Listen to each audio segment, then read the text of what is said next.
जी हाँ साथियों, आज पुनः हम आपको ऑर्गेनिक का ऑब्जेक्टिव लेकर आए हैं जो आपके एग्जाम में 100% पूछेगा, क्योंकि क्वेश्चन का लेवल ही बहुत आसान रहता है बोर्ड में, जैसा कि हम भी देखें आप भी देखें। आइए आज इससे पहले हम एक फिजिकल का पूरा एकदम 1 घंटा 7 मिनट का वीडियो है, उसको देख लीजिएगा।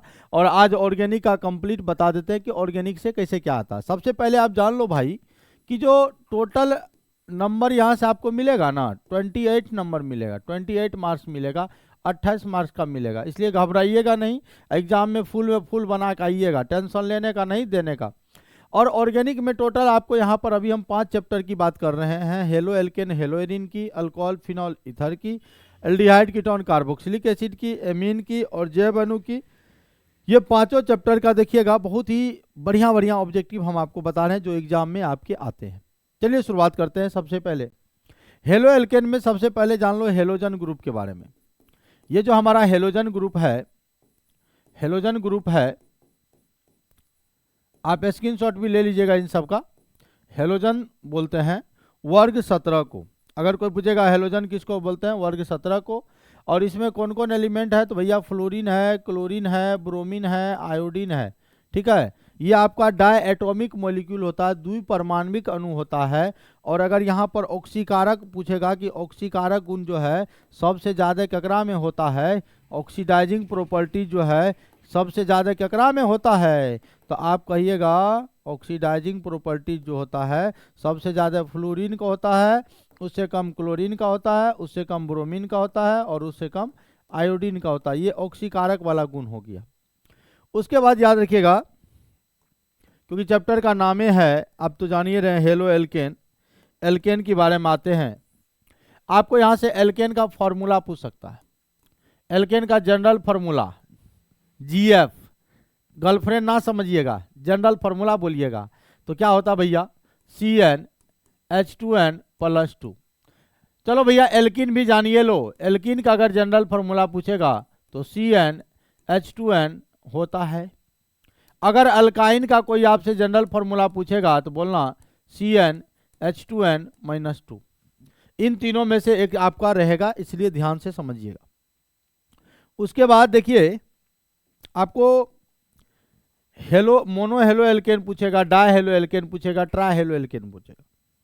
तो मोनो हेलो एल्केन में केवल एक हेलोजन ग्रुप जुड़ा रहेगा, तो मोनो हेलो एल्केन है। अगर 2 हेलोजन परमाणु जुड़ा हुआ, एक एक्स, हेलोजन को एक्स से भी लिखते हैं, ठीक है, ये डाई हेलो एल्केन हो गया। ये देखो भैया, ये हमारा ट्राई हेलो एल्केन हो गया, इस तरह का, ये ट्राई हेलो एल्केन हो गया। तो मोनो एक हेलोजन है, 2 हेलोजन है तो डाई हेलो एल्केन, और 3 हेलोजन है तो ट्राई हेलो एल्केन। सिंपल सी बात है। पूछा था एक बार क्वेश्चन, CCl4 का नाम है कार्बन टेट्राक्लोराइड। अग्निशामक में इसका प्रयोग करते हैं, अग्निशामक में, याद रखिएगा। उसके बाद यहां पर आपको बेंजीन से रिलेटेड क्वेश्चन देना है, बेंजीन के बारे में जानना है। बेंजीन जो होता है, समझो है भैया, बोर्ड पर देखिए, बेंजीन का फॉर्मूला होता है, अनुसूत्र होता है C6H6। जब इसकी संरचना बनाएंगे तो इस 2 तरह के हम संरचना आपको बता देते हैं, इस तरह का।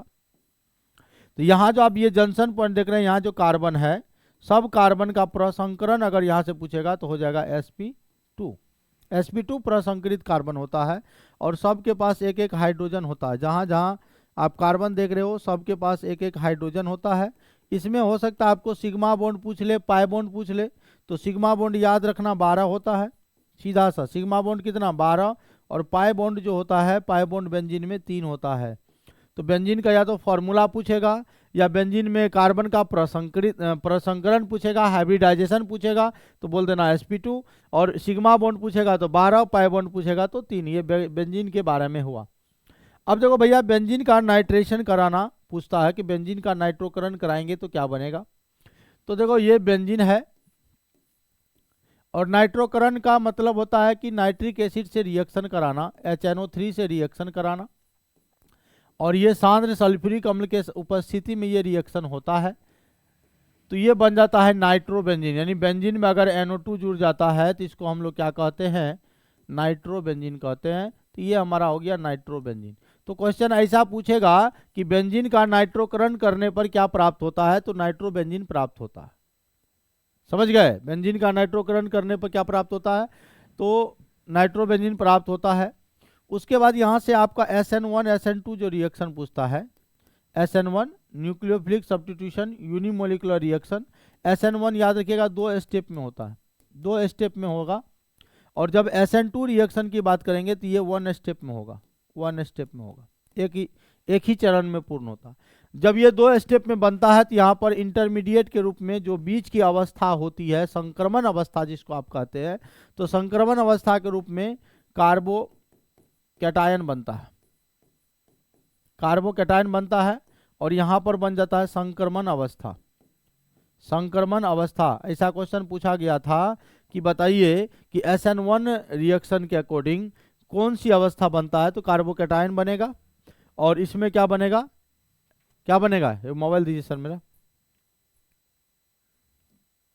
SN2 में 1 स्टेप है, संक्रमण अवस्था बनता है, ये बात आप याद रखेंगे।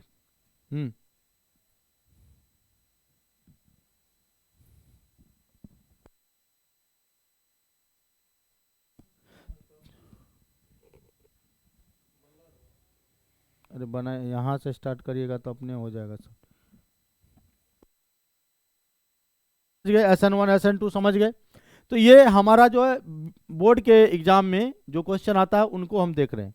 उसके बाद जब आपको ऊर्जा रिएक्शन के बारे में आपका क्वेश्चन आएगा कि ऊर्जा रिएक्शन, ऊर्जा अभिक्रिया के बारे में बताइए, तो जब आप ऊर्जा अभिक्रिया है तो ऊर्जा अभिक्रिया की पहचान है, क्या पहचान है कि सोडियम के साथ जैसे शुष्क ईथर एरो के ऊपर में लिखा रहेगा, कौन ईथर, शुष्क ईथर, तो समझ जाना ये ऊर्जा अभिक्रिया है।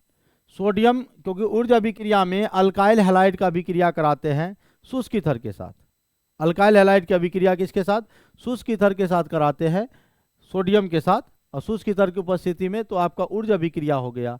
इसमें क्या होता है कि डबल हो जाता है, अगर एक अल्काइल लेंगे तो डबल हो जाएगा, यानी एक कार्बन लेंगे तो डबल हो जाएगा, यानी जब भी कार्बन को डबल करना है तो ऊर्जा अभिक्रिया को याद करिएगा। तीसरा बात क्या है, यहां पर आपको एक पूछ सकता है ग्रीनियर अभिकर्मक, ग्रीनियर अभिकर्मक। और जब ग्रीनियर अभिकर्मक के बारे में आपसे पूछेगा तो ये जो RMgX है, अल्काइल मैग्नीशियम हैलाइड कहते हैं, अल्काइल मैग्नीशियम हैलाइड, क्या नाम बोलोगे, alkyl magnesium halide, alkyl magnesium halide, alkyl R है तो अल्काइल, Mg है तो मैग्नीशियम, और X है तो हैलाइड, अल्काइल मैग्नीशियम हैलाइड को ग्रीनियर अभिकर्मक कहते हैं। ये कैसे बनता है भैया, तो अल्काइल हैलाइड की अभिक्रिया मैग्नीशियम के साथ कराते हैं शुष्क ईथर की उपस्थिति में, किसकी उपस्थिति में, शुष्क ईथर की उपस्थिति में, तब ये बनता है RMgX, अल्काइल मैग्नीशियम हैलाइड बनता है। उसके बाद जानते हैं कुछ कुछ फॉर्मूला याद कर लीजिए जो आपके एग्जाम में क्वेश्चन पूछेगा। जैसे N2O है, इसको कहते हैं लाफिंग गैस, हंसाने वाली गैस, N2O को बोलते हैं हंसाने वाली गैस। अगर CCl3 रहेगा, ये क्लोरोफॉर्म है, बेहोशी गैस है, क्लोरोफॉर्म है। COCl2 है, इसका नाम है फॉस्जीन, फॉस्जीन है, याद रखिएगा। उसके बाद CaOCl2, ये ब्लीचिंग पाउडर है, इसको हम लोग विरंजक चूर्ण भी कहते हैं, विरंजक चूर्ण कहते हैं। उसके बाद एक BHC का पूरा नाम पूछ सकता है, BHC का नाम होता है benzene hexa chloride, benzene hexa chloride, इसका फॉर्मूला होता है C6H6Cl6। और इसका व्यापारिक नाम जो है मार्केट में 666 के नाम से मिलता है, 666 याद रखने, 666। अब आते हैं सर जी, अब आगे बढ़ते हैं। एक होता है मार्कोनिकॉव का नियम जो आपको लगाने के लिए पूछेगा, मार्कोनिकॉव का नियम। मार्कोनिकॉव का नियम में एल्कीन भाग लेता है और ये हाइड्रोजन हैलाइड के साथ अभिक्रिया करता है। तो ये जो हमारा हाइड्रोजन हैलाइड है, एक हो जाएगा प्लस, एक होगा माइनस, तो ये माइनस वाला उस डबली बॉन्डेड कार्बन के पास जुड़ता है जिसके पास हाइड्रोजन की संख्या कम होता है, याद रखिएगा हैं। और अब एक होता है एंटी मार्कोनिकॉव, एंटी मार्कोनिकॉव का नियम। तो एंटी मार्कोनिकॉव का नियम में क्या होता है,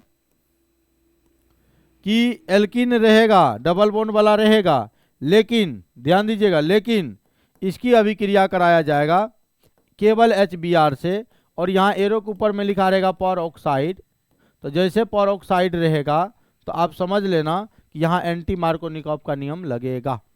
एंटी मार्कोनिकॉव का नियम कहाँ लगेगा, कहाँ मार्कोनिकॉव का नियम लगेगा, ये आपको याद रखना है। रिएक्शन टाइप में ऐसा क्वेश्चन पूछ सकता है। उसके बाद आपको एल्केन में प्रसंकरण जब भी आपको पूछेगा, हाइब्रिडाइजेशन एल्केन में कार्बन का प्रसंकरण पूछ सकता है तो बोलना sp3 होता है, और एल्कीन में sp2 होता है। क्या होता है बोलो, sp2। और अगर आपसे पूछेगा एल्काइन में क्या होगा हाइब्रिडाइजेशन, तो बोलना sp होता है। जैसे मान लो एक क्वेश्चन पूछ दिया था कि मीथेन में सिग्मा बॉन्ड कितना होता है, मीथेन में। अब बताइए कितना सिंपल क्वेश्चन है, मीथेन में सिग्मा बॉन्ड। तो मीथेन का फॉर्मूला हमारा क्या होता है, CH4। अब ये देखो ऐसे जुड़ा हुआ hydrogen hydrogen hydrogen hydrogen, single bond होता है सिग्मा बॉन्ड। तो single bond sigma bond, single bond sigma bond, single bond sigma bond, single bond sigma bond, single bond, total sigma bond कितना, 4 सिग्मा बॉन्ड होता है। ये methane के बारे में पूछा था कि मीथेन में सिग्मा बंधन की संख्या होती है, तो आप बोलना 4 होती है। और यही मीथेन को हम लोग मार्स गैस भी कहते हैं। कोई पूछेगा मार्स गैस ककरा कहते हैं, तो मीथेनमा को कहते हैं, समझे। चलिए अब आगे बढ़ते हैं। फंक्शनल ग्रुप आपको याद रखना है, क्रियामूलक समूह। फंक्शनल ग्रुप जिसको हम लोग क्रियामूलक समूह या क्रियाशील समूह कहते हैं, क्रियाशील समूह। और ये 10 को याद करिएगा, एग्जाम में 2 नंबर आएगा। 10 याद करके जाओगे 2 नंबर पाओगे। 10 याद करो 2 नंबर पाओ, बहुत आसान है भाई।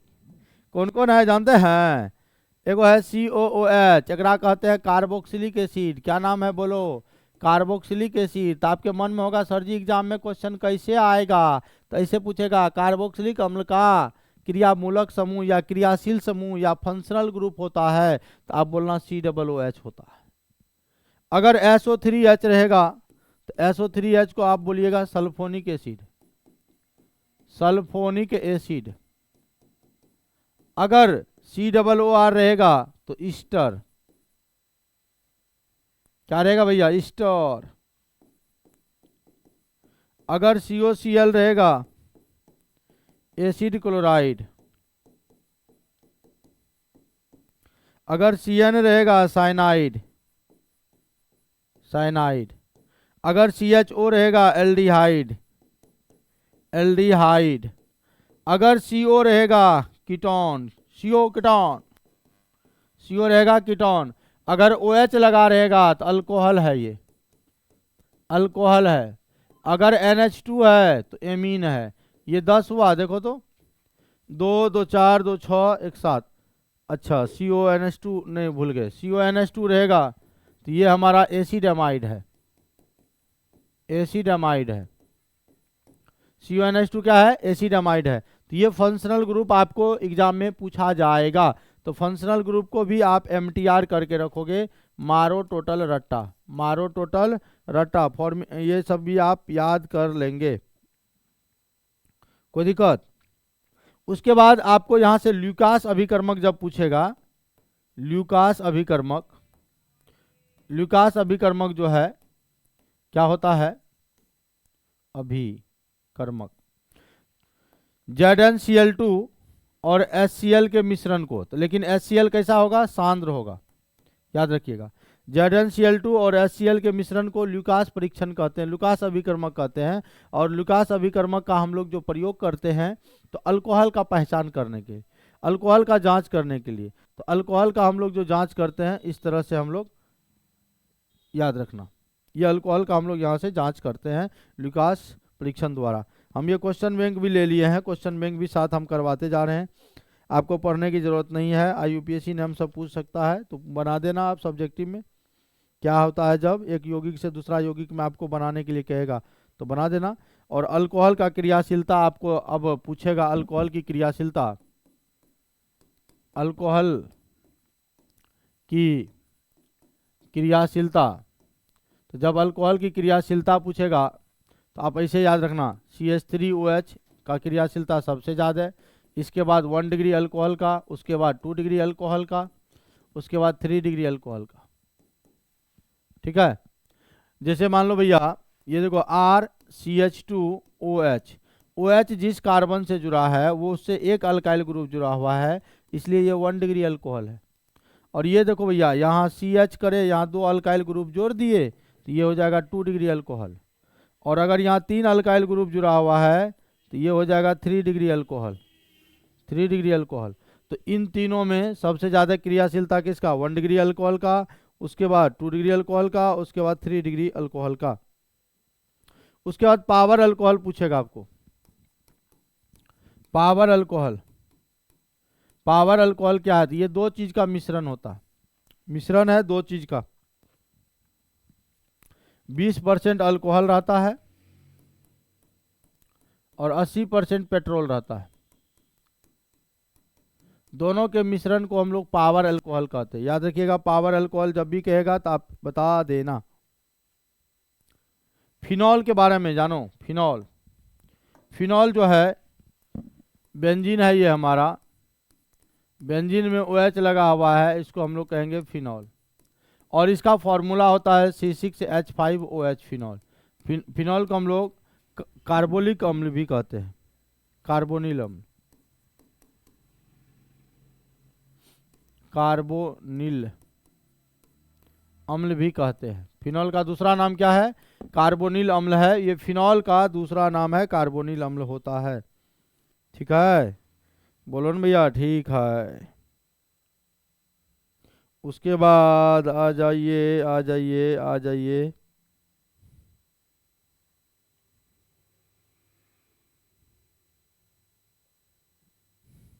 अल्कोहल का पूछ सकता है। उसके बाद यहाँ पर दो अवकारक है, लिथियम एल्युमिनियम हाइड्राइड। अगर ये सब रहेगा या NaBH4 सोडियम बोरोहाइड्राइड रहेगा तो इसको बोलते हैं रिड्यूसिंग एजेंट। रिडक्शन होगा इसके प्रेजेंस में, ये रिड्यूसिंग एजेंट है। ठीक, एक हमारा है जैसे Na2Cr2O7 रहेगा, या K2Cr2O7 रहेगा, या KMnO4 रहेगा, इसको आप बोलिएगा ऑक्सीडाइजिंग एजेंट। इसकी उपस्थिति में ऑक्सीडेशन होता है।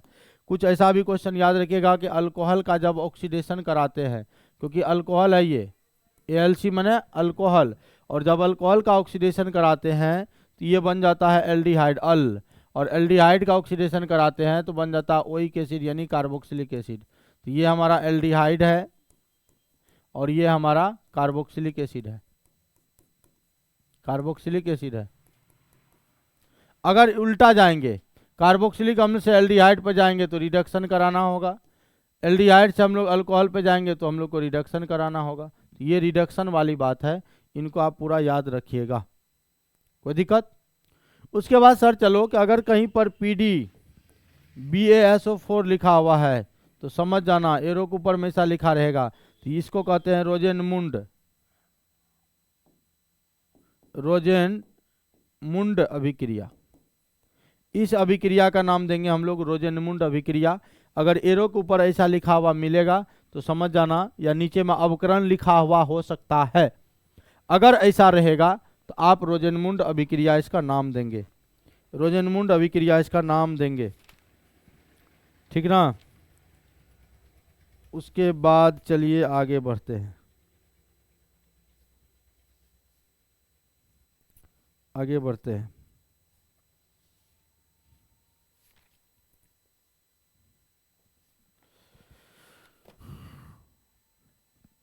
दो को जांच होता है, एक होता है टॉलेंस जांच, एक होता है फेलिंग जांच। इससे हम लोग एल्डिहाइड की जांच करते हैं। एल्डिहाइड की ये जांच करने वाला विधि है, टॉलेंस परीक्षण है, और ये फेलिंग परीक्षण जांच है, फेलिंग परीक्षण है। ये एल्डिहाइड की जांच करता है, याद रखिएगा। ये फेलिंग में क्या होता है, Cu2O का लाल भूरा अवक्षेप देता है, लाल भूरा अवक्षेप देता है। और टॉलेंस में क्या होता है, एजी बन जाता है, चांदी बन जाता है, तो इसका दर्पण बन जाता है। तो ऐसा भी क्वेश्चन आपको पूछेगा तो बता देना। ये हमारा फॉर्मिक एसिड है जो लाल चींटी के डंक में पाया जाता है। फॉर्मिक अम्ल का ये फॉर्मूला है HCOOH। अगर ऐसा रहेगा CH3COOH, इसको कहते हैं एसिटिक अम्ल या इथेनोइक अम्ल। एसिटिक अम्ल है, इसका प्रयोग इसका जो है सिरका में पाया जाता है। उसके बाद बेंजोइक एसिड का फॉर्मूला देख लो, C6H5COOH। ये हमारा है बेंजोइक अम्ल, बेंजोइक अम्ल है ये, ठीक है। तो ये सब ऑब्जेक्टिव आप तैयार करके जाओगे एग्जाम में। उसके बाद कार्बोनिल समूह पूछेगा या कार्बोनिल यौगिक के बारे में पूछेगा आपसे। कार्बोनिल समूह जो होता है, C डबल बॉन्ड O को कार्बोनिल समूह कहते हैं। और कार्बोनिल समूह में जो कार्बन है इसका प्रसंकरण भी हमारा sp2 होता है। याद रखिएगा, sp2 प्रसंकरण होता है कार्बोनिल समूह में, ठीक है। तो चलो लाइव क्लास में अब जो बचेगा, लाइव क्लास में आज हम लोग देख लेंगे, इसको आप लोग देख लीजिएगा। और फिजिकल का भी हम आपको करवा दिए, ठीक है। बहुत बहुत धन्यवाद।